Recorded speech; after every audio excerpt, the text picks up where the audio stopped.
Coming to you from a studio somewhere out there. It's Enough Already Radio with Fingers Malloy and Tracy L. Connors.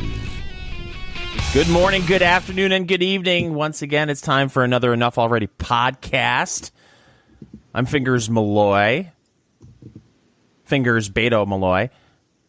Beto? What does he call himself? Beto O'Rourke? Beto O'Rourke? But what's his name? I think it's Beto. Beto? Is he Robert? Bobby? Robert Bobby? Beto? Tiberius? Yes, Robert Francis Beto O'Rourke. So I think that it's supposed to be some Hispanic play on his name. So like Roberto. Oh. The Beto. So maybe it is Beto. Beto. Fingers Beto Malloy. Along with Tracy L. Connors. What does the L stand for? Lee. Oh. Yeah, sorry. I was trying to think of a funny thing to do with you with Beto. It's like Beto at the casino on your way home from work. Oh, I see. Yeah, there you go. Which you do. I do. It makes me laugh. And I lost again on Friday. I don't know why I keep doing it. It's so fun. I love walking into a casino. There's a vibe there that you don't get anywhere else. Okay. Oh, come on. You like walking into a casino. You just don't gamble. Right. I've just trying to be interesting people watching. Right. I spent many an evening with you at, what's that fancy casino on the Strip underneath that chandelier bar? Oh, the Cosmopolitan. Oh, the Cosmopolitan. Yeah, that place is classy. Drinking $18 drinks. Ah. You can get it for free if you're gambling. I know. No, I thought we were mixing our own drinks in our room at that point. That's true. I did get a super bitchin' suite with a $20 tip. Oh, my gosh. Do the $20 trick if you're in Vegas. Walk up when they're checking you in and turn on the charm.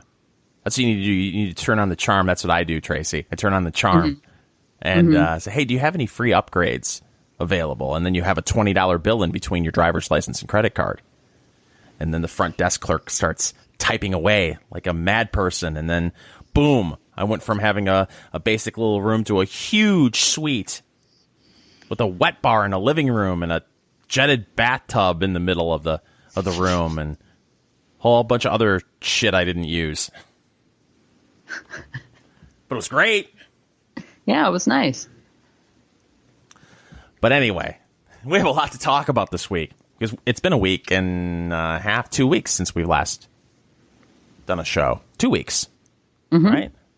Yes. So, I mean, where do we begin? I mean, so much has happened. We could do a 4-hour podcast. Where do you want to start? Ooh.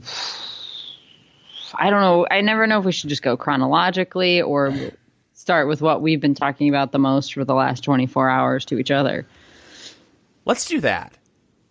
Okay. Let's talk about the things that we've been going back and forth on the Facebook Messenger about. Okay, you know much more about actors than I do because you are from the. At one point, you worked in Hollywood. Yes, not technically Hollywood, but that's what the industry is called. Yes. Never worked in LA. For those who don't know, give a little bit of your entertainment industry background. Share it with the folks so they get an idea of where you're coming from. Well, for all of it, or most of it, you can see my IMDb page. I think it's all under Tracy L. Connors. You can see all the movies that I worked on. So I did stuff ranging from $200 million shows down to $1 million movies. Mm-hmm. And let's see. I don't know what confidentiality agreements are still in effect. Oh. You have to sign one of those, every time you start a job. So I assume, since it's out there and on the internet, so you can see that I worked with, the biggest names is probably Diane Lane, who's lovely. Mm-hmm. Lovely lady. Colin Hanks, Tom's son. Mr. Mark Wahlberg. Let's see, William Hurt. What are some of the projects that you worked on? I did Marley and Me when that Okay. came through Philadelphia. So that was Owen Wilson and Jennifer Aniston. Oh, God, I love her. I still love her. She's like what? She's like 70 now, isn't she? Pretty sure. No, I think she's in her 50s, I believe. Will she ever find love? I don't know. I don't know. Maybe I want to be an season... Entertainment Tonight lawyer or reporter. Jennifer, will you ever find love? I hope so. That's probably the biggest box office movie I think that I worked on. So you, it's fair to say that you, I'm not going to say you are an expert when it comes to analyzing the mind of an actor, but you've been around enough actors in your day to maybe get an idea as to how they think. Sure. And I don't know that they think that differently from the rest of us. But they're definitely way more into drama because that's what they do, and pretending and such. Some might call that lying. So this, okay, I freely admit I've never heard of, was it Jussie Smollett? That's his name, Jussie? Yes. Jussie. So I had never heard of Jussie Smollett before because I have never watched the series Empire. Okay. I don't know what that is. Somebody said on Twitter the other day or Facebook, oh, the Empire guy has a lot of controversy, and my mind went to the band Queensryche from the 80s. Okay. Oh, no, what happened to Jeff Tate? But that wasn't the guy. No, and I like to think of Empire. Are you familiar with the television show Nashville? I have heard of it. I know that there were a lot of hot chicks on Nashville. And they were like, apparently, they were catty, and there was competition between the different country singers on Nashville, right? Am I close? Yeah. Okay. It was pretty close, yeah. And that show centered around a bunch of different musicians at various levels of their careers trying to make it or maintain where they were in the hierarchy of country music. And so every week, I enjoyed it. I mean, it's soap opera-y, but the music was fantastic, and they had on staff a whole bunch of writers. Okay. Music, that were pretty big in Nashville to begin with. So every week they would have a couple original songs performed by the cast, and the cast was great. And I don't know if the show's still on or not, but I think of Empire as like the hip hop rap version of that. Oh, okay. So they would have original music, and it centers around Terrence Howard and Therese Henson are the parents. And he started this record label. And so his three sons are part of the label. Like one of them is like, set to run it as a CEO type. And then Jussie Smollett plays the one that's musically talented. Oh, so is this like a Def Jam label? Like Def Jam? Def Jam. I don't know if it was based off of Def Jam or not. I only watched a couple episodes of the first season to see if I would enjoy the music as much as I liked the music that was on Nashville. And I wasn't a country music fan. So that's why I was like, oh, okay, I actually like hip hop and some rap and stuff like that. So, and I like Terrence Howard, and Therese Henson's pretty good too. So I checked it out, but You must not have been all that impressed with the music. No, I wasn't. And I got bored with the show. It seemed a little trite. Like he was dying and he wasn't telling everybody that he was going to die. And, the wife was estranged, and maybe the whole record, like what was going to become of this. And I assume that he hasn't died because it's now in like season 4 or 5, I think. So I knew that plot line wasn't going anywhere. It's like, you're not going to kill off the lead. So we're just going to drag this out unnecessarily. So, but so I was semi-familiar of boredom. I mean, what was? No, I can't remember what it was. It was some incurable thing that I'm sure magically got cured somehow. Was it Cuban Super AIDS? Did he have Cuban Super AIDS? Yes. Yeah, but I wouldn't have known Jussie's name. I just recognized him when it came up because he plays their gay son on the show, and of course, there's some drama around that. And I believe the show is directed and maybe was produced by Lee Daniels, who is a I believe, an Academy Award winning director. Has you watch? Pardon me for interrupting, but I'm fascinated by Hollywood, and I just don't watch much TV anymore. I've gotten to the point where I go home and I just watch YouTube clips of different things that interest me. Has the gay son turned into the cliched wacky neighbor from the 70s and 80s that we would used to see on sitcoms? Is there always a gay son or daughter now on every show? I think so. I'm trying to run through the shows that I watch in my head, and I believe there's at least one gay character, I think, on every single show I watch. So it's become pretty standard. Yeah, yes, it's okay. So there has to be a when you're in pre-production and you're developing scripts and developing a series. Apparently, there has to be at least one gay character in every show now. Is that the mindset? Mm-hmm. Okay, whatever. Yeah. I don't watch TV. I'm just curious. So, yes, it seems pretty standard. I can't speak to every single show on television, but so do you have to in Hollywood find a gay actor to play the gay character? Because this is a thing now. You can't have people not part of a particular community step outside of their own community to play someone in a different community. If I have my abacus out and I can keep track of all this stuff, right? No, you're right. That has caused some controversy. And the most recent example, and I can't remember if it was like Scarlett Johansson was set to play somebody that was trans, and there was this uproar, like we should just have a trans person playing it. It's just like, don't you guys understand the idea of acting? It's grown up pretend. Gosh, what are we gonna do if they bring Cats back to Broadway?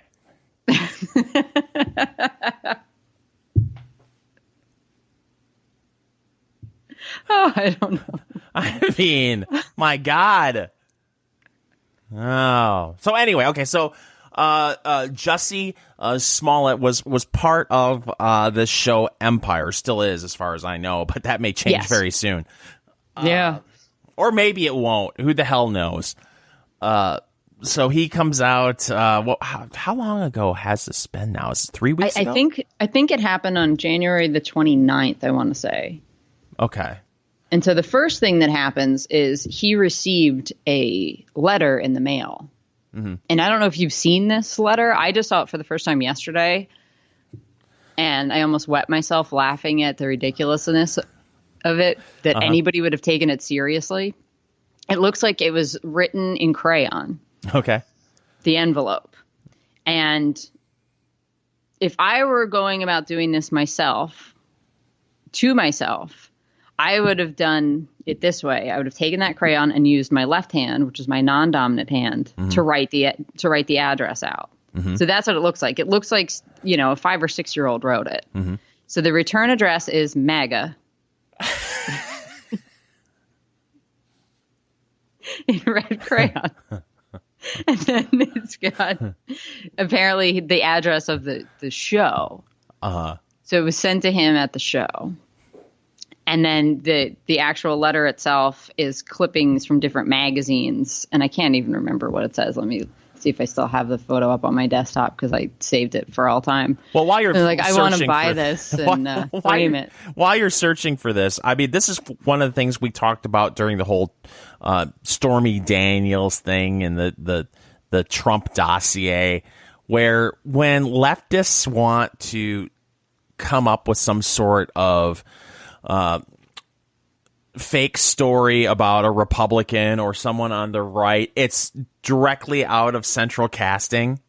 Mm-hmm. It is they come up with the most ridiculous story and premise in their minds that would totally fit what a right winger would think, based on their perception of what a right winger is. And certainly wouldn't talk to anybody on the right because that would go outside their bubble. So, of course, it's this letter would be completely over the top and ridiculous, and not something that someone would send. No, and we'll post this up on the Facebook page and with the show notes at enoughlalready.us. So I just shared it with you, Fingers, so you can see it. So the letters that are cut out of different magazines reads, "You will die, black fag." And then there's a little stick figure drawing with something that looks like a drill, perhaps, being pointed at this little stick figure man who also has something around his neck. And then there's some other character like looming behind him that it's indecipherable what it was supposed to be. Maybe it's another person with a noose going to the little three-eyed stick figure man with the drill pointed at his head. No, it's really ridiculous. Oh, and it does say, excuse me, somebody cut out Smollett Jussie and put it above the "You will die, black fag." Oh, nice. Yes. So that was taken super seriously, of course. So this got me all thinking that Jussie Smollett. Now I finally figured out where you sent it to me, and I'm looking at it right now. I mean, it looks like someone wrote it with their foot. Yes. What is this? Well, I kept hearing about the letter, and I was finally thought yesterday I should probably look and see what this letter looked like. How can anyone in the media take this seriously? Because it fits the story. Well, I mean, let's face it. It's amazing that anyone in MAGA country could even figure out how to mail a letter to begin with. They're all so stupid. Yeah. Stupid. Wow. Oh my gosh. We got to include this image on Facebook and at enoughlalready.us. And then I might start a GoFundMe to buy it when the police finally release it from evidence. I want that framed. I think it's a beautiful piece of art. So I started thinking about this a while ago with an actor and knowing kind of how their minds work and how into adoration and attention and all that kind of stuff they are.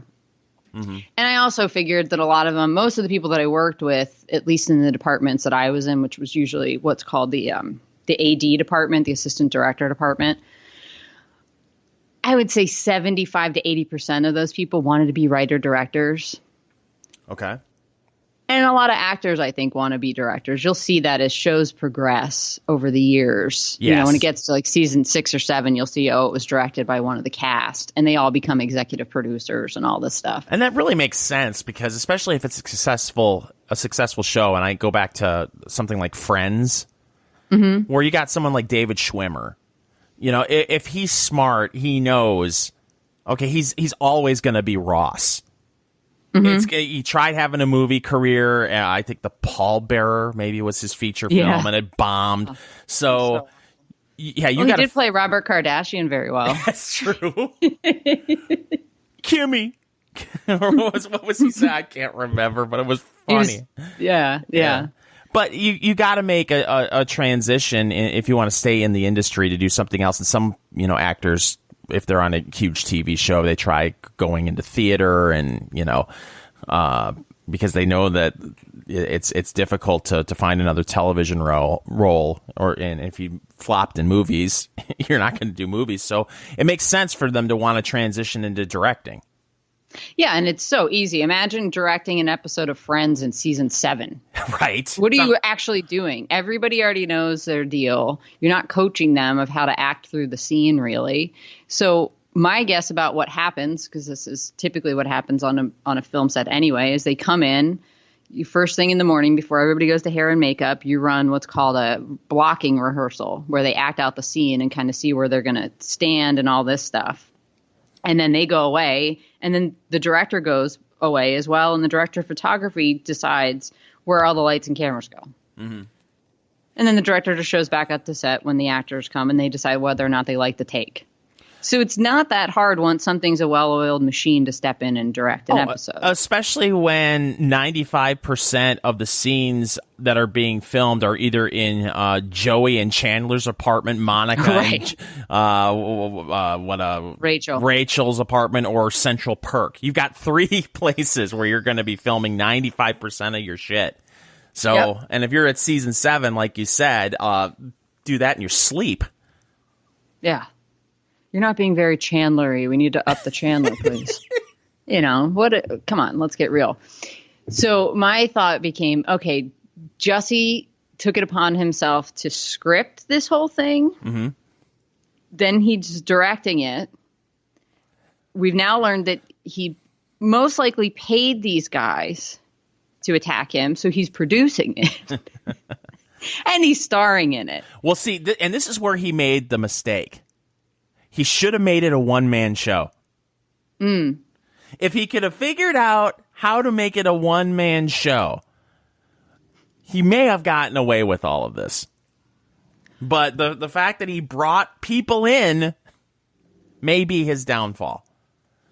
I would think so. So if you don't know what's going on, we'll do the quick recap. He gets this silly little letter, and then about a week later, he claims to have been attacked while walking home from a subway, not the train kind, the sandwich kind, at about 2 a.m. in the morning by two men while he's on the phone with his manager, who claims to have heard this whole scuffle and hear these things. So the two men that jump him, he claimed, and there were reports that said they were wearing MAGA hats, and then I think that got retracted, but they were wearing ski masks or something, so you couldn't tell, and they yelled racial and homophobic slurs at him and then told him this is MAGA country.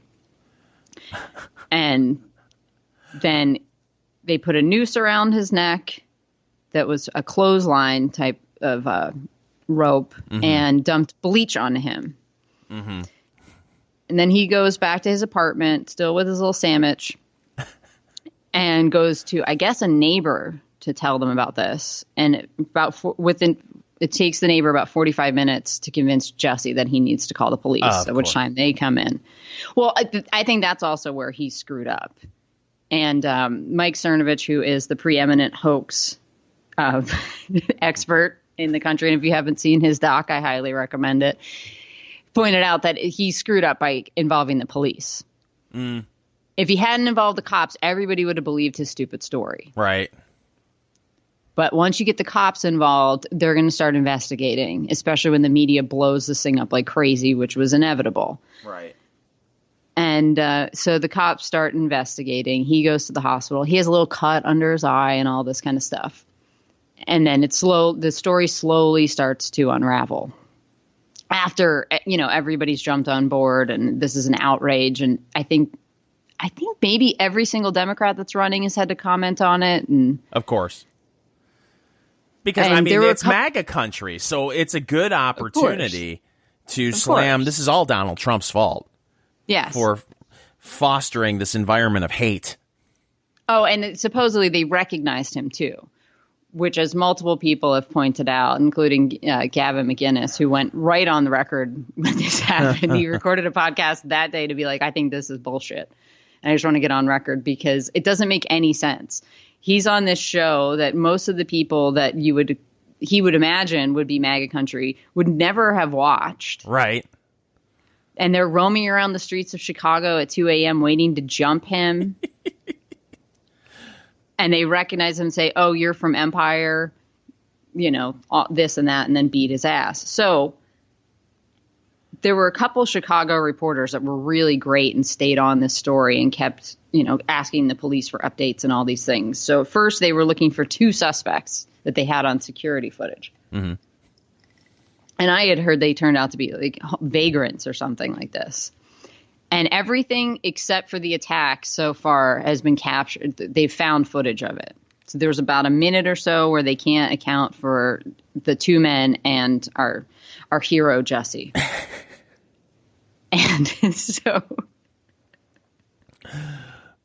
I don't know what the first thread was. Do you remember what the first thing was that they were kind of suspect about? No, I'll be honest with you. I heard about this, and this was right, of course, on the heels of the Covington Catholic boys story. And I thought to myself, oh, this is bullshit. This isn't going to be true. And then I just stopped following it. I freely admit I don't watch cable news. I've gotten to the point where I'm barely on Twitter anymore. So, I mean, I saw the initial story, thought, bullshit, for the exact same reasons that Gavin brought up. I mean, look, I never saw this letter before. So the idea that someone who put this letter together, like I said, it's someone who, it looks like that they wrote it with their foot. Yes. Was able to track down the whereabouts of this actor and somehow was able to track his movements over time to figure out when the best time to attack him was.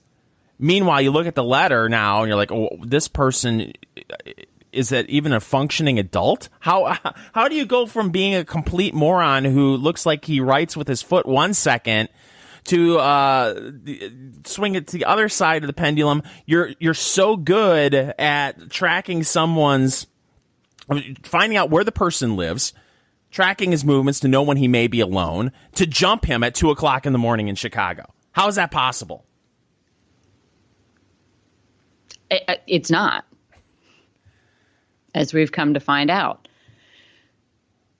So because he involved the police, they started investigating, and they found that footage, and then they started looking into if they could trace the origins of the rope, which they were able to do. Okay. How on earth are they able to track the origins of the rope? Now knowing more about it, I think that they pretty much had an idea of him, that he was behind this for a while now. So he started getting squirrely about handing over his phone records. And that right there should be a red flag. And there were media reports that he was hesitant to hand over his phone. Yes. Oh, he refused to hand over his phone. He never did. Right. And so no more intellectual curiosity at all from the mainstream media. You're right. It was these local reporters who were doing the digging. Right. He was on Good Morning America earlier in the week, this week, before this all fell apart, swearing up. And he was pushed. Robin Roberts was the one that interviewed him, and they talked about the phone, and he said, I wouldn't turn over my phone. They said he needed to have it for 3 or 4 hours, and I can't do that. And she said, why? And he's like, well, there's personal pictures on there, and there's, phone numbers on there that I wouldn't want getting out, and all this. So there were all these excuses. So what he did was he downloaded his call log and then put it into an Excel spreadsheet and removed certain phone calls from it. And unbeknownst to him, the cops had already subpoenaed his entire phone record history. So what they did was look at what he gave them and cross-reference it with what they had and look to see which numbers were redacted. And it turns out it was calls back and forth between him and these two Nigerian brothers who had worked on Empire. And now it's come out today. They're saying one of them was his personal trainer. And they had used rideshare records and stuff like that to track those guys, and they put them at the scene. Those are the two guys on the video. And they bought the rope. Yes, they bought the rope at a place called, this cracks me up, the Crafty Beaver hardware store. Where they also purchased plain red baseball hats. See, reality is so much better. the bullshit story. He comes, oh, listen, these MAGA redneck racists sent me this ridiculous letter in the mail and I got attacked. And the truth comes out that he hired two guys to help plan this whole thing, and they bought rope at what was it, the Angry Beaver? What was the name? Crafty Beaver. Oh, the Crafty Beaver. Excuse me. Yes.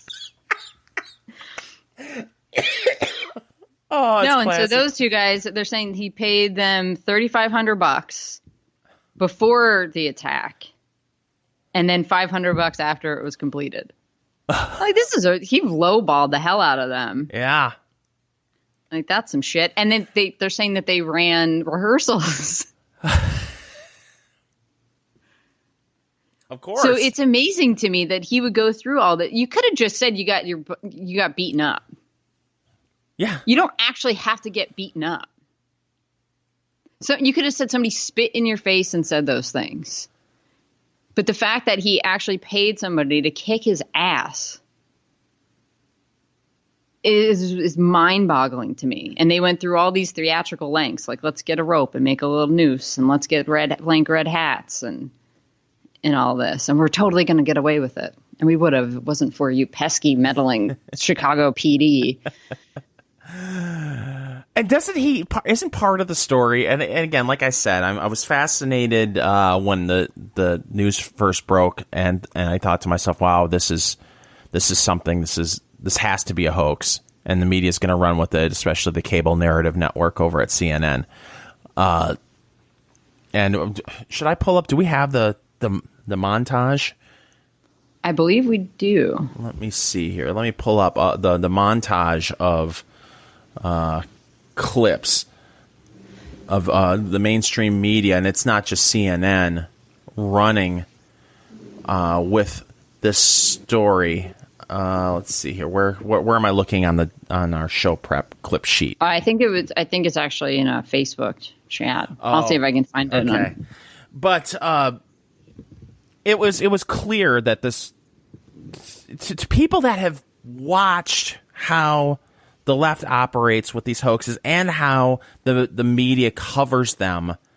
You don't have to be a wily political and media watchdog to think to yourself, wow, this looks like it's a bunch of bullshit. Yeah, and you'd think coming off of the Covington case, they would be a little more skeptical. Yeah, you would think. But no. But this just fits so perfectly with everything they believe, that there are roving bands of MAGA-hatted thugs just wandering the streets waiting to beat up whomever they hate. Well, I have the clip right here. So I'll go ahead and cue this up. And you could hear how the media ran with this story.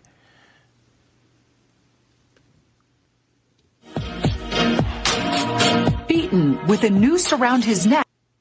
Oh, froze up on me. And hospital. Beaten with a noose around his neck and hospitalized.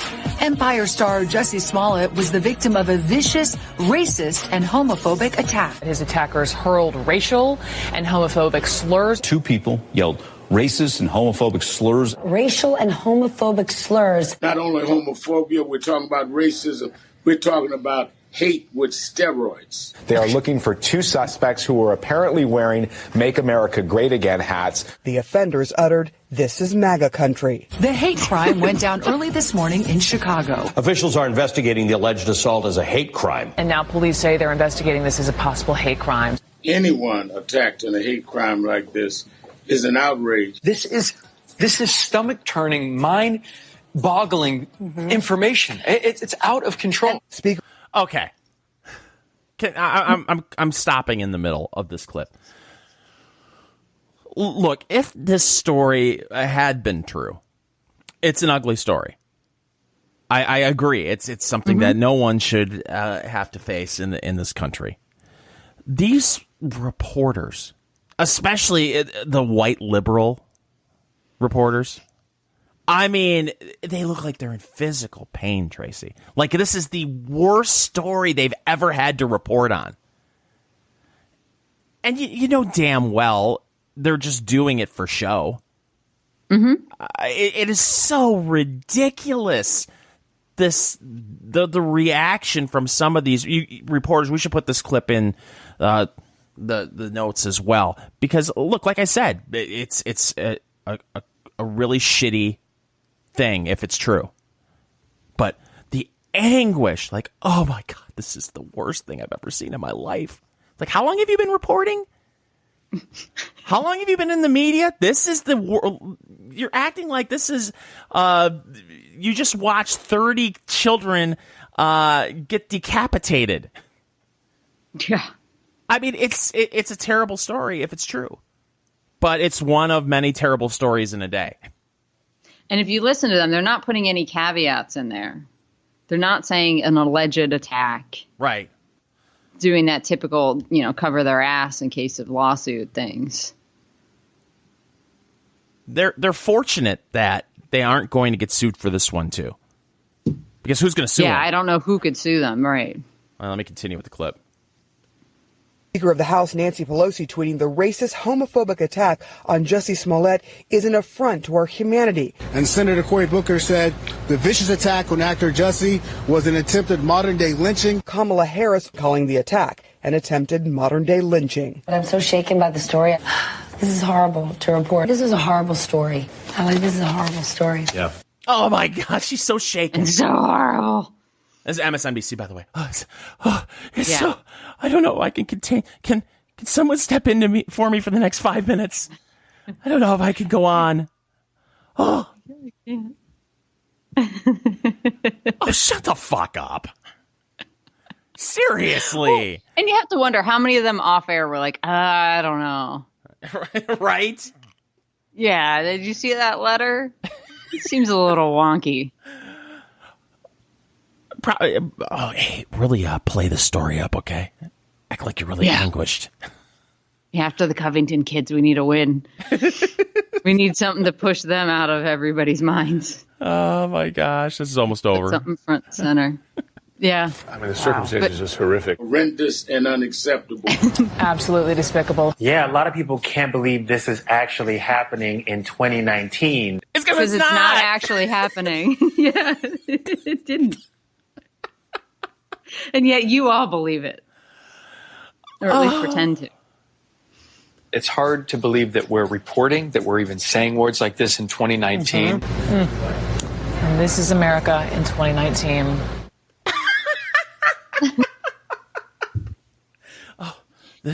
She's damn near in tears. I wish I knew. I wish I could name names here, but I don't know these people. I don't watch cable news. Well, that was CNN at the end, right? Yes. Okay.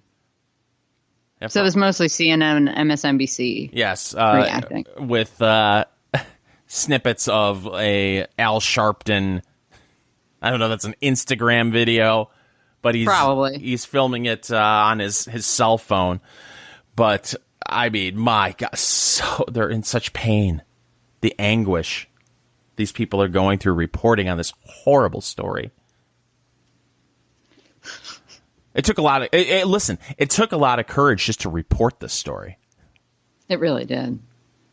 Stunning and brave. I wonder why people hate the media. Yeah, I don't know. And they never seem to learn. No. So this won't be the last time this happens. So while I've got the clips open, Cory Booker came out. He commented on the controversy and whether this was a staged attack or not. And this is what Cory Booker had to say. Well, the information's still coming out. I'm going to withhold until all the information actually comes out from on-the-record sources. We know in America that... okay. I'm going to withhold comment. Right. Because until all the information comes out. So basically what I'm saying to you is I'm just going to not comment on this right now. And I know that the media's attention span is very short. And I'm hoping in 2 or 3 days the story goes away and then I will not have to comment on it further. Right. But he didn't withhold comment when the story first broke. Of course. Well, he was out there tweeting modern day lynching. Yeah. Didn't wait for all the information back then, Corey. Spartacus. No, but now we must be judicious. Yes, he is Spartacus. Bigoted and biased attacks are on the rise in a serious way. And we actually even know in this country that since 9/11, the majority of the terrorist attacks on our soil have been right-wing terrorist attacks. The majority of them, white supremacist attacks. Have they? According to the Southern Poverty Law Center, they have. Do we know that for sure? Do we have people on that?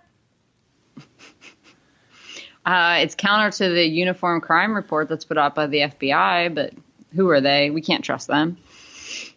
And I'm interested to know what qualifies as a terrorist attack. Say the G8 has a summit on American soil. Mm-hmm. And a bunch of people get together and they cover their heads and they run through the streets and cause a lot of chaos and there's violence and property damage. Is that considered terrorism? According to Cory Booker? Think so. I don't know. I want to know what classifies, what fits under the umbrella as a terrorist attack. I would think a bunch of people showing up with socks filled with bike locks may qualify. I don't know. That's just me. Yeah. From the horrific shootings in Pittsburgh or in South Carolina church, what we're seeing is attacks on people because they're different, and we all need to join together and condemn those attacks and the hatred and the bigotry that sources them. Okay. Well, there you go. Yeah, and notice he isn't talking about, I think it's Crown Heights in Brooklyn. I don't know if you've seen any of the stories about this. No. Probably not, because they're not being reported. But there have been a rash of actual hate crimes going on in Crown Heights, which is a heavily populated Orthodox Jewish community. And there's tons of these caught on video where Orthodox Jews are just being physically attacked on the streets by mobs. And it's not being reported. Shocking. No, it's not elevated to the level of like CNN anchors are crying about it. No, if you look at the hate crime stats, which the FBI publishes every year in what's called the Uniform Crime Report, the number one targeted minority group, that the number one victim minority group of hate crimes. Oh, let me guess. Don't even tell me. I got okay. Gay actors from Hollywood. No. Oh. Second guess. Jewish people? Correct. Oh, what do you know? And see, this one isn't so convenient because it's not right-wing white supremacists that are perpetrating these attacks in Crown Heights. That's why you haven't heard of it. I'm sure that's why Cory Booker doesn't know that, though, right? No, of course not. I don't know that the SPLC has covered it. I'm serious. Wow. I don't know that they've been keeping track of it. But if you just do a search Crown Heights attacks, you'll find plenty of stories. I've got 6.7 million Google results on that one. Wow, that must rival the search results for Republicans' pounce. Let me see. I bet you that's in the tens of millions.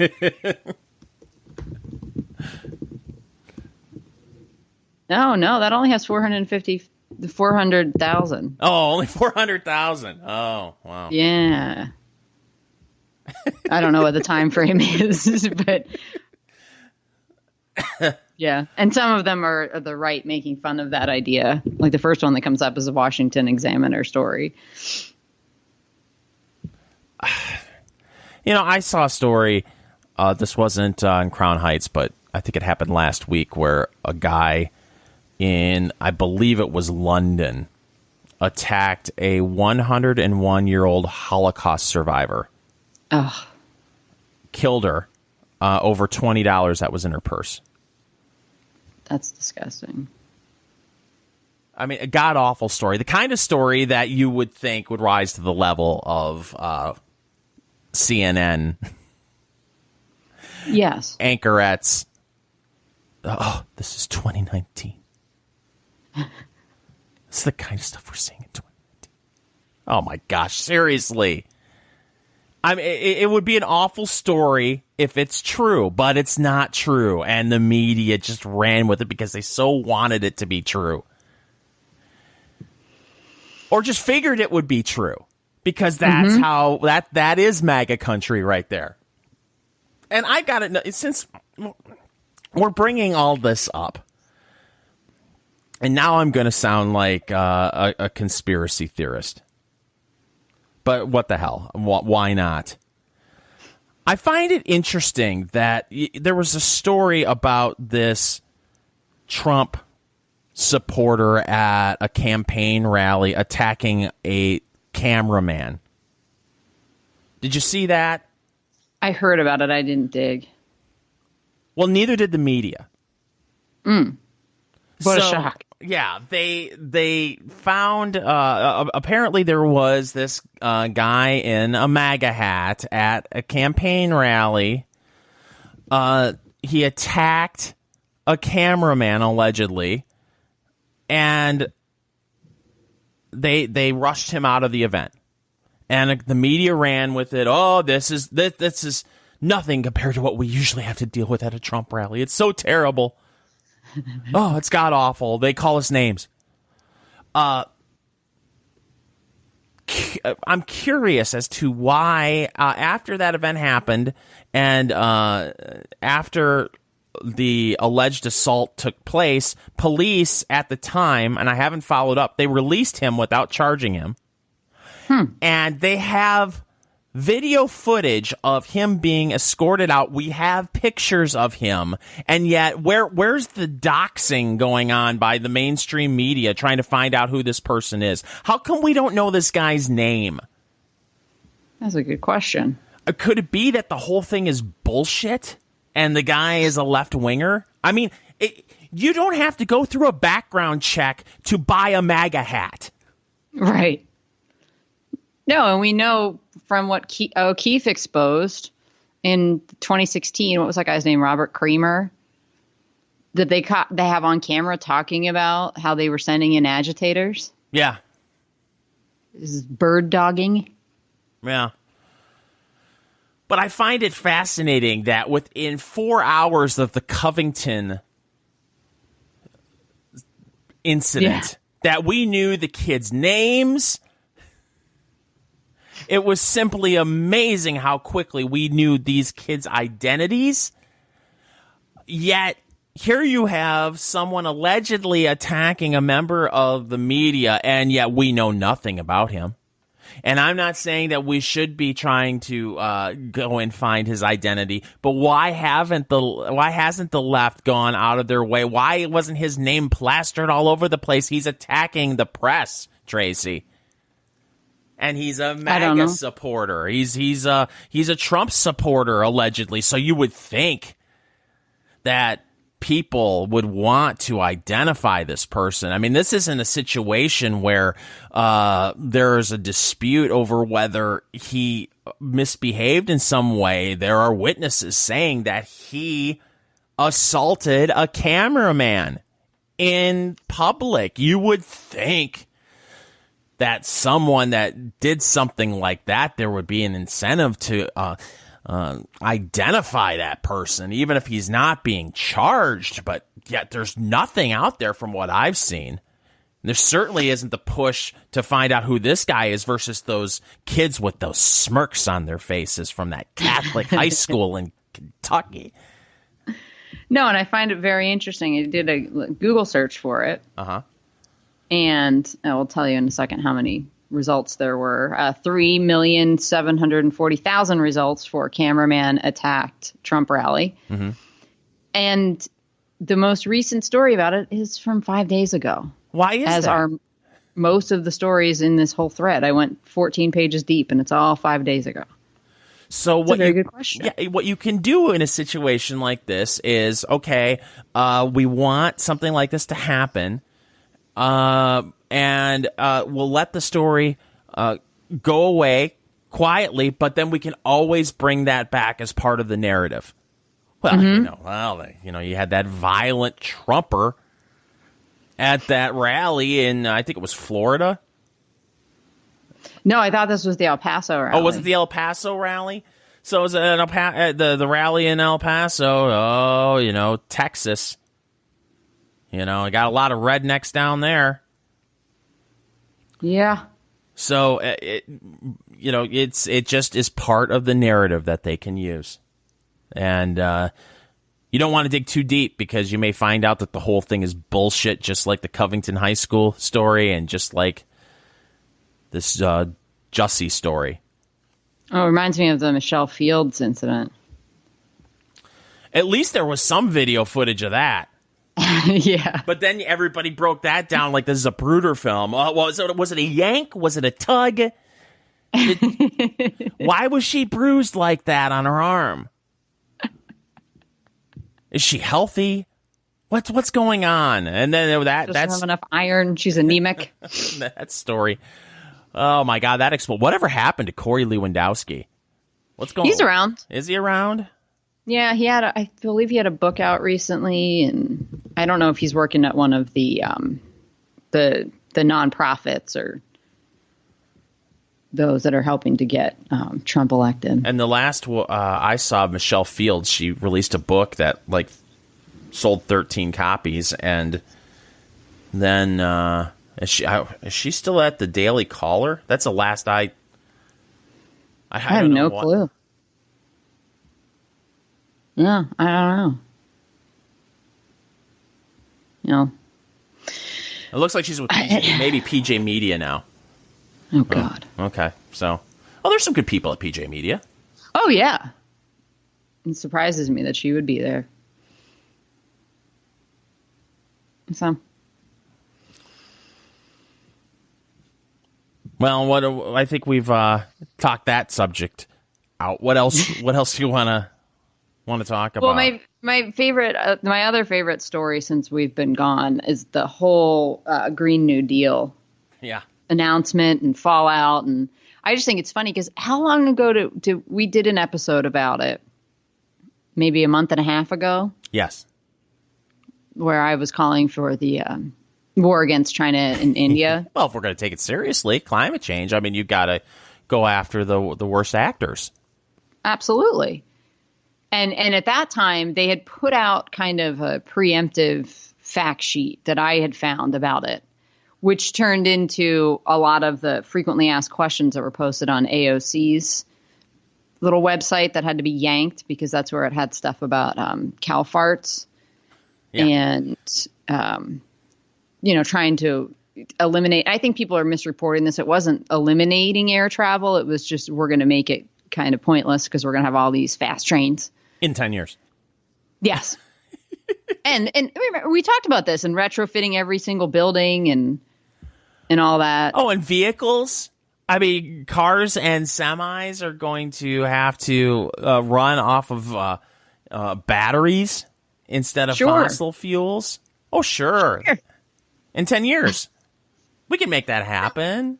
Not a problem. Not a problem. We're but Americans. We dream big. Wow. Okay. Yeah, no problem. And I don't know. I wish I had pulled the clip. I don't know if you saw it. So that comes out. She and Markey, have a little press conference and everybody's talking about it. And then they get smacked over the frequently asked questions and how absolutely asinine this seems. And so they go, AOC and her people proceed to lie about them. That whole thing existing.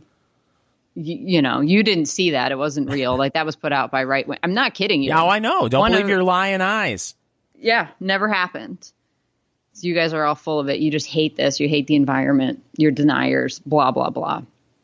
And a bunch of, I don't know if every single Democrat that's running has now co-signed onto this garbage, which is basically, it's not even a bill at this point. It's just a resolution. Right. Of sorts. And it's only 14 pages long. So I don't know why people haven't read the damn thing. I, of course, read it because it's only 14 pages long. Mm-hmm. And I don't think any of the Democrats have read it. Well, of course not. Maybe they have. Maybe they have. I don't know. But one of my favorite clips was Cory Booker was at some campaign event, and he was talking about how important this is and literally thumping his chest and acting like he's like, we beat the Nazis or something like this. Like, we won World War II. We can definitely defeat climate change. Just getting all passionate about it. So they've got all this war language around this stuff. And I keep thinking, when are you guys going to go after China? Let's get serious here. This is nuts. You think we're going to be able to? We have a better chance of kicking China's ass in a war than we do of retrofitting every single building in the country. And that's not even, going back to cars or look, I got a 1972 Harley Davidson Electric Glide. It's a police bike. You're going to have to pry that bike out of my cold, dead hands. Yes. People in the Midwest, forget the motorcycles, classic cars. Oh my gosh. Every small town in the United States on a Saturday during the summer has a classic car show or classic car gathering, and you could see what some of the finest automobiles that the United States used to make when you could make a vehicle with some sort of character to it. Yeah. And what are you going to do? Are you going to take these cars away from people? You're going to tell them to, you can have that vehicle, but you have to yank that engine out and put a generator in, or not a generator, but a battery pack in? Really? Mm-hmm.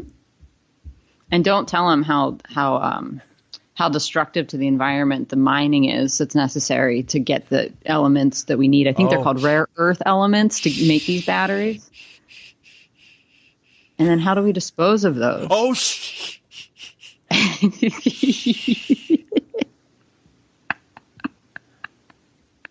But I would encourage everybody to read the Green New Deal, the House resolution of the Green New Deal. It's because it's wildly entertaining. And there's all kinds of crap shoved in there, which in 14 pages, you wouldn't think they would, stock it with all kinds of nonsense that's totally unrelated to it. But we, of course, have to talk about vulnerable frontline communities who, if you didn't know, Fingers, are disproportionately affected by all the coming climate change. Well, they will be disproportionately affected by the Green New Deal because it's going to make energy prices explode.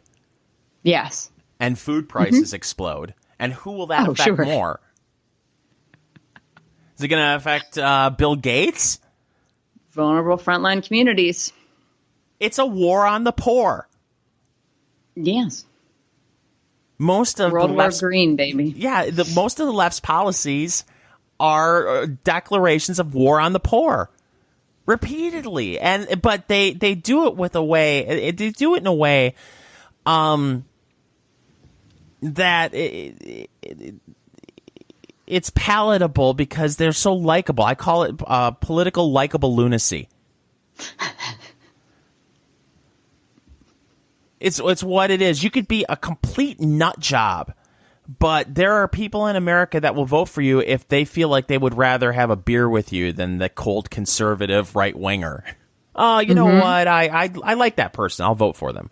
Do you hear the words coming out of their mouth? Do you? They seem fun. And they seem to care about me. They really, really do. And I can tell because of the way that this is written. These people are nuts. Yes. Our buddy Beto or Rourke. Beto, Robert, Bobby, whatever name he goes by this week. There was an interview with him down at the border. And he said, yeah, I would tear the fences down. You don't need a border wall. We don't need a fence. We don't need any of this stuff. In a few short years, you went from the leader of the Democratic Party, Barack Obama, saying we are a nation of immigrants, but we're also a nation of laws, to now you have major presidential candidates or potential presidential candidates in the Democratic Party tiptoeing towards not even wanting to have a border at all. Mm-hmm. It's madness. These people are crazy. And there's a possibility that a lot of Americans who don't necessarily agree with that will vote for it because they're more likable than the person that's running against them. And then it'll just be an anti-Trump vote. Yeah, all this shit will get implemented or close to it because the Democrats don't screw around. They'll get their shit done. Mm-hmm. It ain't Cocaine Mitch running that party. I mean, if the Republican Party were competent at all, there would be no way that Democrats could ever touch healthcare reform again. No. After how it went down how they lied about it, what it's done to the private insurance market. Republicans should be able to sit up on a soapbox and say, listen, we saw how you handled things, and we've seen the consequences. Healthcare should not even come out of your mouths, let alone trying to write some legislation to fix it. You tried fixing healthcare the first time, and look what you did to it. Go away. We got this. But no. Now we're talking about Medicare for all. Mm-hmm. Jesus Christ. And now immigration. I actually consider myself an optimist. This may surprise you, Tracy. But between immigration and the way healthcare is going, this is slowly turning. I shouldn't say slowly. It's now rapidly turning into a progressive nation. Because there's no Republican Party that's effective in beating these ideas back.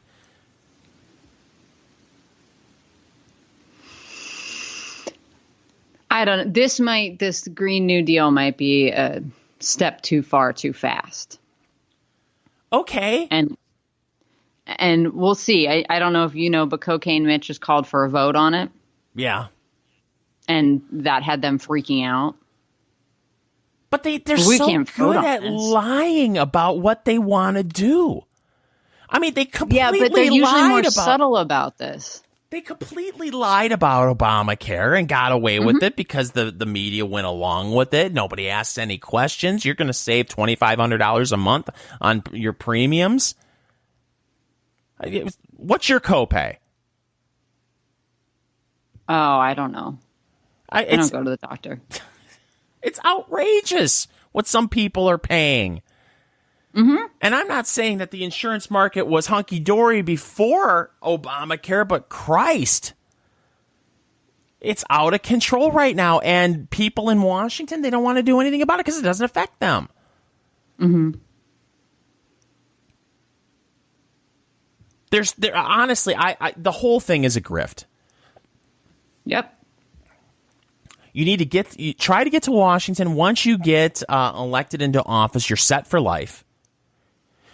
You somehow manage to become a millionaire several times over on a congressional salary. Mm-hmm. All you do is raise money while your staffers run your office for you. You're just running for re-election the second you get elected. And all these issues, it's a giant grift. It's all it is. When something outrageous happens, whether it's or something controversial, whether it's abortion or immigration, some wedge issue, the news breaks and then the fundraising emails start going out. Whether it's from politicians or from think tanks or whatever scam pack is out there. Holy Christ, some of the emails from MoveOn.org. They'll enlist a celebrity like Alyssa Milano, and God knows what they're paying her to put her name on an email that she doesn't write. My guess. Maybe she does. But it's, did you hear the latest? Donald Trump wants to give every kindergartner a firearm. Well, he may not have said that, but you know he wants to. You need to send MoveOn.org $5. Or $10. Or become a MoveOn.org tramp stamp cheerleader for $50. Send us your money. And then the next issue will hit 3 days later. And then a new email's sent. Oh, my gosh.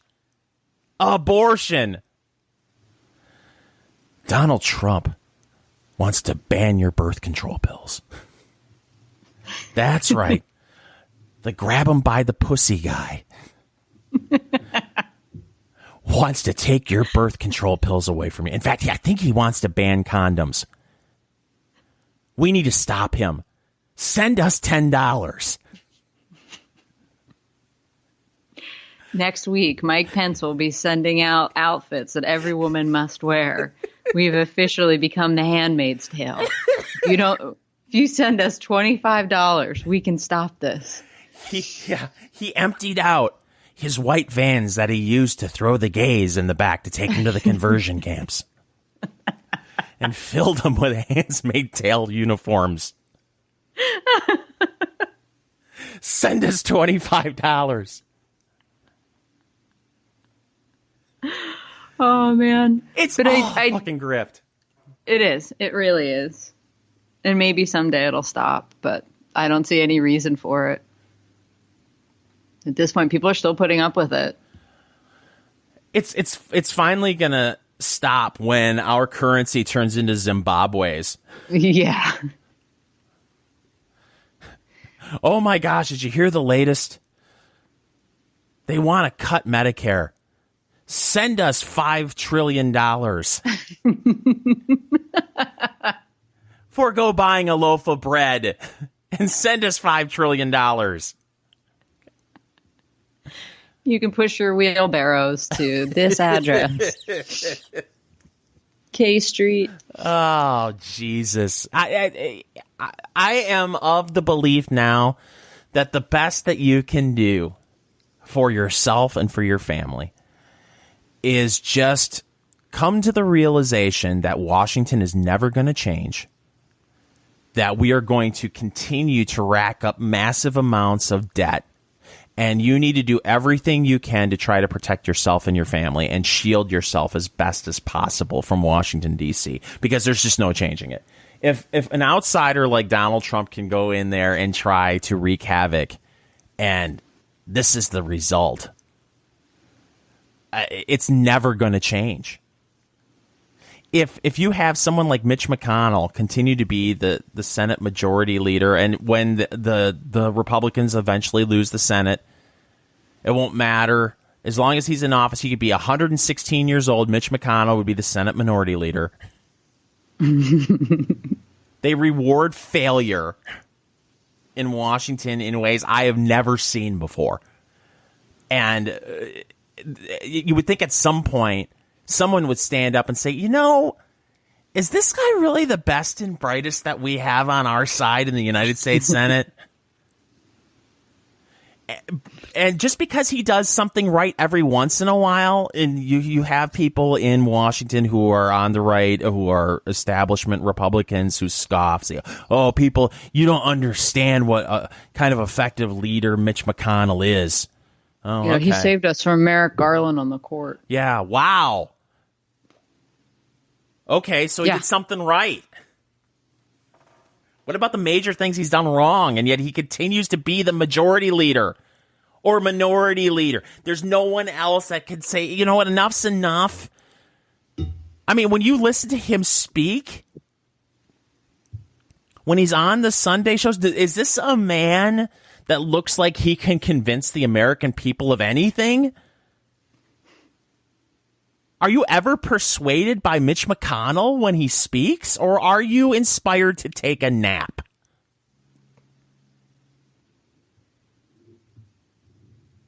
I mean, I'm not yelling for Ted Cruz to be Senate Majority Leader, but for Christ's sake, there's nobody else?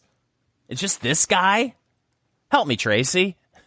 Well, there's some other people that could step up and would fight, and I don't know why they don't challenge him. At least in the House, you saw that.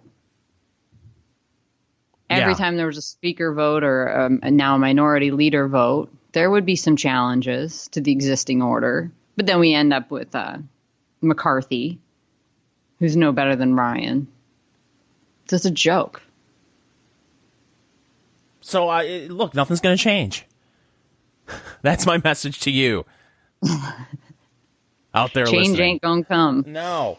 So do what you can to shield yourself as much as possible from what's going to happen in Washington. Because the only change that I see coming, and I have to only assume it's because Republicans are okay with it, is we're going to continue to move to the left.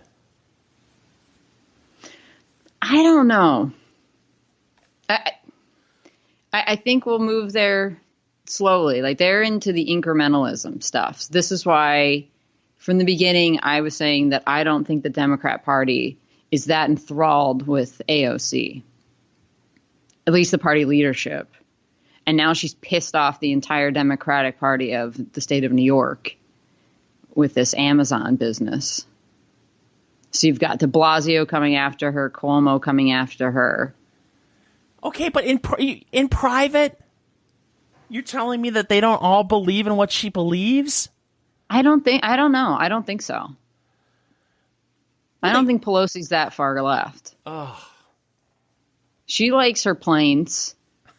Well, but that's the way it is for all of them. It's okay for me to be in a plane, but it's not okay for you. It's okay for me, Al Gore, to have a carbon footprint the size of Texas, but it's not okay for the rest of you.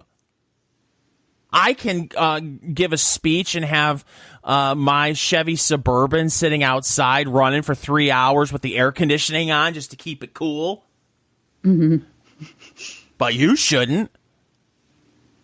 I mean, any Green New Deal that they come up with won't affect the elites.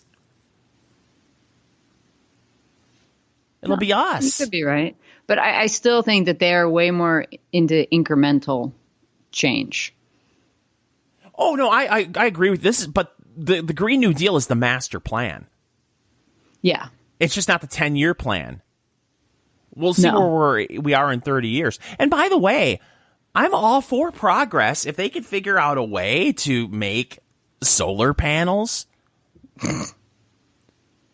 inexpensive and in a way that you can power everything in your home with them instead of having to give you a massive government subsidy.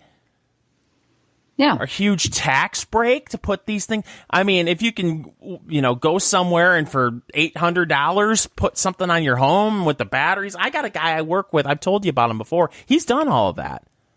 Mm-hmm. But it's not because he's a lefty. He's a huge right winger. He's a prepper. He's completely off the grid. Completely off the grid. It cost him, I think he said it cost him like $30,000. Yeah, it's not cheap. None of this stuff is where it needs to be to pull off what they want. But they act like it is. Mm-hmm. Well, they're going to dump trillions and trillions of dollars into this. Because you've got the spokesperson for it, but not understanding how money works. At all. I mean, the whole thing with Amazon and her chasing them out of there, which she's now denying that she had any role in, which is just delightful. They were going to give them what amounted to about $3 billion in tax rebates and other things. So that's money that doesn't exist, right? Right. That's money that they were promising not to steal in the future from Amazon. There's not some account that's got $3 billion that they're just shifting over to Bezos. Right. But this woman who has a degree in economics doesn't understand that. I mean, this is simple economics. It's only called economics because it's money. Right. That's the only reason it even falls into the economic category. But she doesn't understand that there's no fund for this. So she's out there saying, oh, well, we can use that money for other things. There's no money. Right. You needed Amazon there to be paying into the taxes for there to be money to begin with. So they were estimating, I think, $25 billion in taxes that they would get from them and their employees and all this stuff over 10 years. So they were going to give them a tax abatement of $3 billion of that 20. Which is now you're not getting it. Which is so common. I mean, if you live in the Rust Belt, you know that communities and states, they give tax abatements to manufacturers to try to either lure them or keep them in the community. And it sucks. It's a shakedown. But you could see the economic benefit of doing it. And what I found really hilarious about the AOC is, she made a comment after it happened that it was great that they pushed back against a corporation like Amazon taking advantage of its workers. These were six-figure income jobs. Mm-hmm. Now, I know six figures doesn't go nearly as far in New York City as it does in Oklahoma City. but these were high-paying jobs. This wasn't Walmart greeter positions. These were high-paying jobs that cities, states all over the country were competing to get. And it was a mystery to me that they even picked New York City to begin with. Yeah. Well, they bent over backwards trying to get them there. I can't remember. I think we talked about this a while ago, how much New York spent trying to lure them there. Yeah. But even so, once you get there, it's such a hostile business climate. I don't get why you would choose that. New York City, piss on that. And then they picked Virginia. I mean, okay, Virginia I kind of get, but, okay, it's suburban Washington, D.C. So you know what that's about. And then the New York City. New York City was just a complete mystery to me that they would pick New York. There are so many other places that are much more business friendly than New York State, New York City. Sure, but the other thing that doesn't come up, and this is only because I live in a state that borders New York, so we get commercials from there. Mm-hmm. And I doubt that they're running these advertisements in Indiana, but correct me if I'm wrong. There's a whole thing. Startup New York is a program that they have. You move your business to New York, you don't pay taxes for 10 years. Still not worth it. No, it's not. And that's why they haven't been able to lure anybody there. But they weren't giving Amazon that deal. They weren't saying 10 years, no taxes. So they were getting a shittier deal than anybody else that wants to move their business there. But it just shows you that they understand that taxes discourage economic growth and activity. Well, if they know that that's an incentive to get you to go there, then they know it's a disincentive. Of course they do. That's what sin taxes are all about. Mm-hmm. We're going to try to influence your behavior based on taxes. You pay more in taxes, you'll use this product less. Like in Hawaii. I mean, we're not talking sin taxes here, but they're talking about banning cigarettes for anyone under the age of 100. Mm-hmm. Thought it was my body, my choice. No, wrong. That's only if your uterus can smoke cigarettes? Is that how that works? Correct. Oh, okay. I'm sure there's someone somewhere that's doing that. I've actually seen that before. Oh, God, I don't want to hear it. Yeah, it's okay. Wasn't anyone I was dating. Oh, good. You go to bachelor parties, Tracy. That's all I'll say on the subject. Wow. Are you being serious now? Oh, yeah. Oh, okay. I can go further if you want me to. No, thank you. Are you sure? You don't want to know what? All right. No. Save it for Fingers After Dark. But no, and I don't know how much you want to get into that. We're already an hour and 20 minutes in, but Hawaii, I don't know how anybody... It's one of those things where, California is this way, Hawaii is this way. You can just go so far to the left, and people are okay with it or try to live with it because it's so beautiful to live there. Mm-hmm. Banning cigarettes? Yes, but you're allowed to bring them in as a tourist. Okay. Yeah. Wow. I know, it doesn't make any sense. And what really pisses me off, and you're seeing this with California, there's a poll that was released that 55% of Californians are considering leaving the state. Mm-hmm. They'll leave, and they'll move to Nevada, and they'll move to Texas, and they'll vote for the same kind of fuckheads that destroyed California. Mm-hmm. Yeah, they don't seem to make the connection. No. I mean, we can't build this wall. This is what's comical to me. And I never was a wall person. And now I'm a wall person. But I never was a wall person. until I sat down and thought about it and realized that, yes, walls must work, because if they didn't work, Congress would want to build the wall. Mm. And they would spend $500 billion on the wall. And every mile of the wall would be named after a dead congressman, or a congressman that's still alive who was influential in getting the funding for the wall. Sure. And they would have signs like they did during the big stimulus package that went through during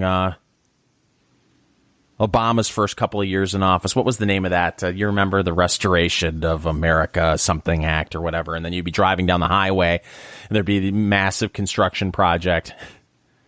Yes, and with the sign. Yeah. The American Recovery Act. Yeah. Yeah, and they slapped it up on existing construction projects. Yeah. Because they just shuffled money into those from the feds. Right. You wouldn't believe the wall that we would erect if walls didn't work. But here you have, in California, the California governor, Gavin Newsom, right? Mm-hmm. Finally admits that the choo-choo train that they're putting in is too expensive, and they're not going to be able to build the whole thing, but they'll finish part of it. And the only reason why they're going to finish part of it is I believe they have to pay back some of the federal funding for the train. Otherwise, they'd probably scrap the whole thing. But, it's run so over budget, and I think they've got $50 or $70 billion tied into this thing already. Trump wants $6 billion for the wall. They're talking about this expensive choo-choo train that's going to be the future of travel for the Green New Deal, and they've scrapped it. Yes. But they're wasting money hand over fist in California on shit like this. And people are like, we've had it, and we know that we can't. The government has gone too far. It's entrenched too much in our lives, and there's no way to be able to get its tentacles out. I'm just going to leave the state. But then I'll move to another state and vote for the same type of people that ruined California. Ugh. God. I mean, Oregon. You lived in Oregon. Oregon? Mm-hmm. Oregon? Mm-hmm. I mean, it's so frustrating. I have to think for people who live in Oregon or people who live in California who aren't in the metropolitan areas. Many of them are conservative. It's conservative country throughout the rest of the state, but the cities have been taken over by lunatics. Mm-hmm. And they now, I mean, you're talking about some in California want to split up California into 5 different states. Yeah, 5 or 6. I can't remember. But they should. You got to protect yourself from these lunatics. But it's simply amazing to me that people will put up with this shit just because it's. Look, I've been to San Diego. It's gorgeous. That's my only California experience. You've been to much more of California. You've visited California much more than I have. Yeah, it's beautiful. But at some point, you're saying enough's enough. Yeah, well, and they've turned the cities with. I've never been to San Diego, and I think it's kind of weathered the storm of liberalism a little bit better. But L.A. and San Francisco are shitholes. Yeah, downtown and San Francisco, literally. It used to be just the Tenderloin area of San Francisco, but now it sounds like that's just expanded to you have people in California or in San Francisco making 6 figures between their wages and benefits to just go around San Francisco and pick up human excrement. Mm-hmm. People are shitting in the streets, and San Francisco has to send people out to clean up shit. Stunning. These are American cities. And people are voting for more of it. Yeah. Because they get emails saying, that Republican politician wants to take your birth control pill away from you.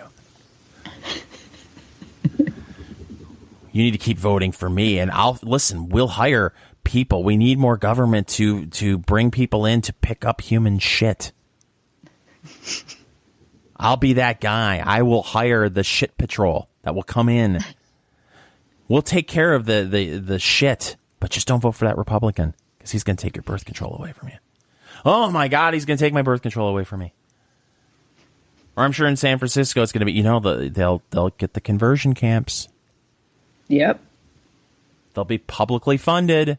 You know those Republicans. You know those right wingers. Well, you actually don't. No one. But you've heard of them. They're all like Mike Pence. Send us $10. Vote for our people. Meanwhile, your city is nothing but needles on the ground and human excrement. 4 more years. 4 more years.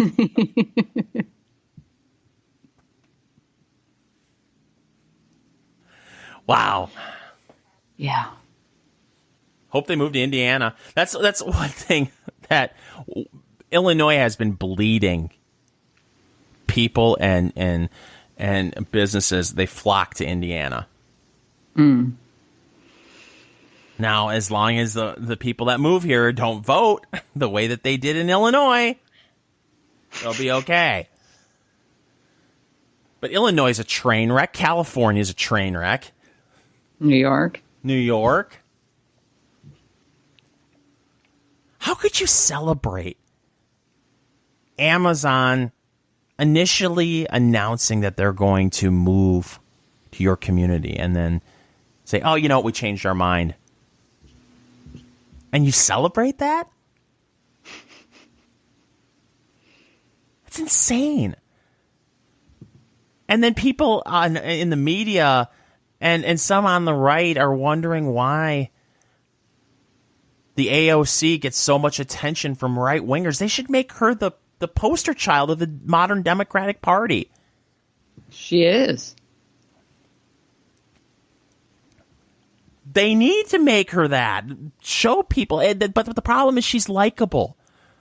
Mm-hmm. And that's what worries me. Her politics, her political beliefs are fucking crazy.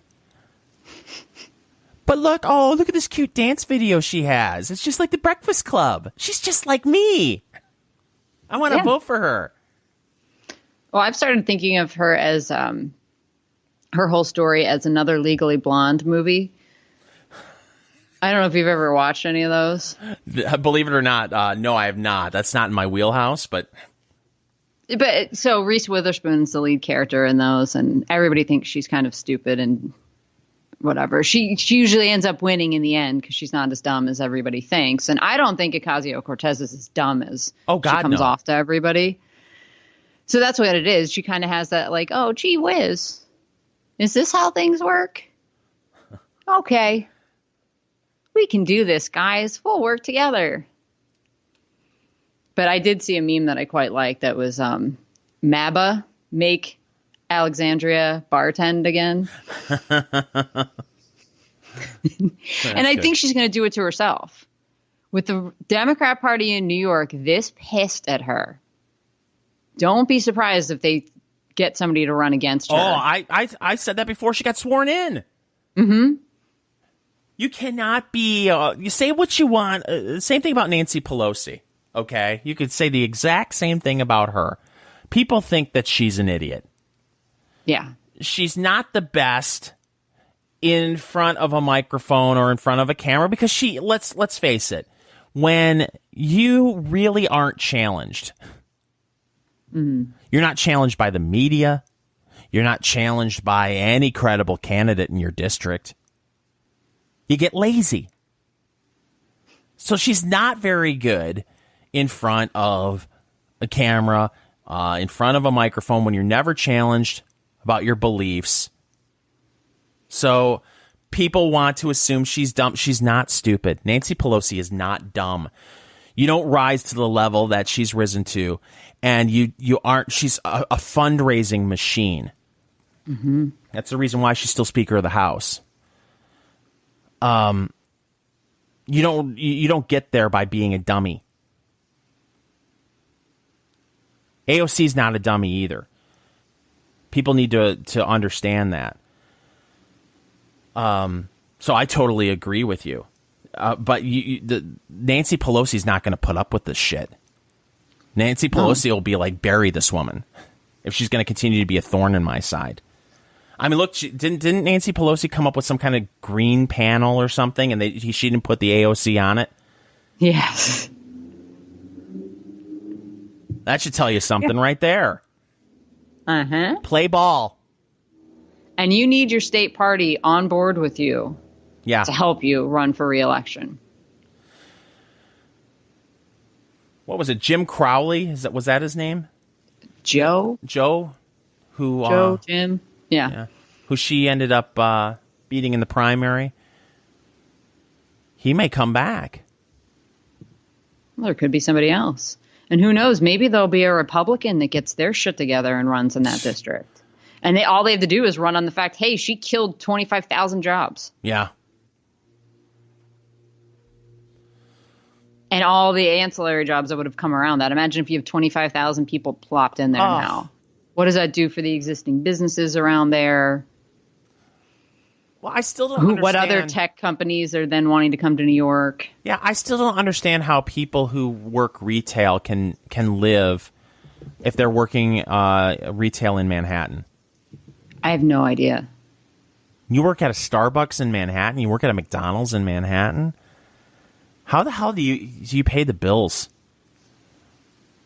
I mean, what, are you taking the subway every day from the Bronx or Queens? Yeah, and how much does that cost? Yeah. Are you jumping the turnstiles? Right. Because apparently that's okay now. Of course it is. Well, the only people that would do that can't afford it anyway, so we can let them go. Right. The whole system won't go to shit if you announce that you're not going to bust people who don't pay to get on the subway, right? Right. Wow. Well, we're an hour and a half in, Tracy. Yes. Anything else? No. Should we talk about the little special we're going to put together? Yeah. Listen, unfortunately, some sad news broke over the weekend that Pat Caddell, friend of the show, passed away. Apparently, he had a stroke, and he died resulting from complications from that stroke. We had Pat on, oh my gosh, probably at least twice here on this show. We had him on the Snark Factor before, and it's basically because, Tracy, you got to know Pat. Tell us a little bit about Pat. Well, I got to know Pat when I was working for the Freedom Center. He was on a couple panels at different events that we had, and he and I just started chatting one night at one of the cocktail receptions, I believe, and he was just so knowledgeable and so good at seeing where the American public was going that you could just sit there and listen to him tell you stories for hours about back in the old days. Or what was going on now and getting his take on it. He's one of the few people, you and I joke about this, like we don't run to Twitter looking for certain people's reactions to things. Right. But Pat was somebody who you actually wanted to listen to what he had to say about what was going on. And you had to feel bad for Pat because here's a guy who helped get Jimmy Carter elected, who was an honest, intellectually honest Democrat who saw what was happening to his party. And, he started speaking out against what was happening to his party and really was demonized by a lot of people on the left as the Democratic Party kept moving to the left. And then, I'm sure I didn't know Pat. Like I said, I interviewed him a few times, missed an opportunity to go drinking with him one night. Still kick myself for that. But, I don't know if he ever would have identified himself as a Republican. So he's kind of like a man without a party. Yeah. No, that's kind of how he identified himself. Just the Democrat Party left me kind of deal. So at first I pulled a clip that I wanted to play today on the show, but it ended up being a 15-minute clip because Pat really, if it must have been tough if you were in terrestrial radio to have Pat on, because Pat would go on rants, and you'd ask him a question, and he would veer off into 2 or 3 different topics, but then it would all weave back into what you asked him originally. So he was probably one of the best podcast guests you could ever have, where you could have a conversation with someone and not have to worry about time.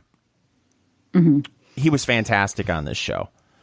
And so at first I wanted to pull maybe a 3 or 5 minute clip for us to play today and talk about it. But, I pulled a clip. It ended up being 15 minutes because I didn't want to cut any of it. Right. So Tracy and I have talked about it, and I think we're going to come out with a special show this week that just recaps the times that he was on this show. And we haven't decided yet how we're going to structure it, but we're going to have a special Pat Goodell edition of Enough Already here this week. But everything I've heard of him, he was a complete gentleman and lots of fun to be around. And, of course, like you said, just a wealth of knowledge. Yeah, I mean, politics. He was in politics since the late 60s. I mean, he was involved in the civil rights movement. And then in 1972, he was McGovern's pollster.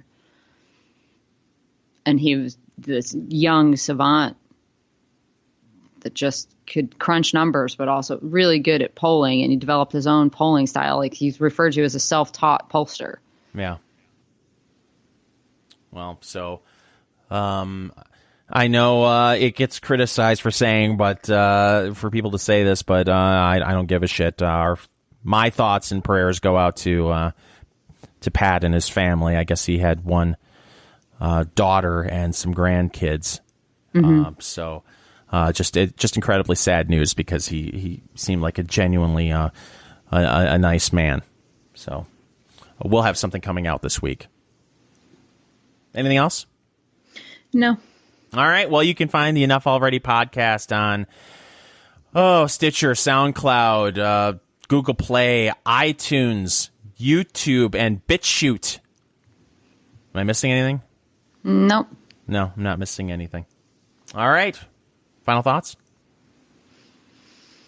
No, I got nothing more. No. I'm all thought it out for the day. Neither do I. She's Tracy. I'm Fingers. We'll be back soon with another Enough Already podcast.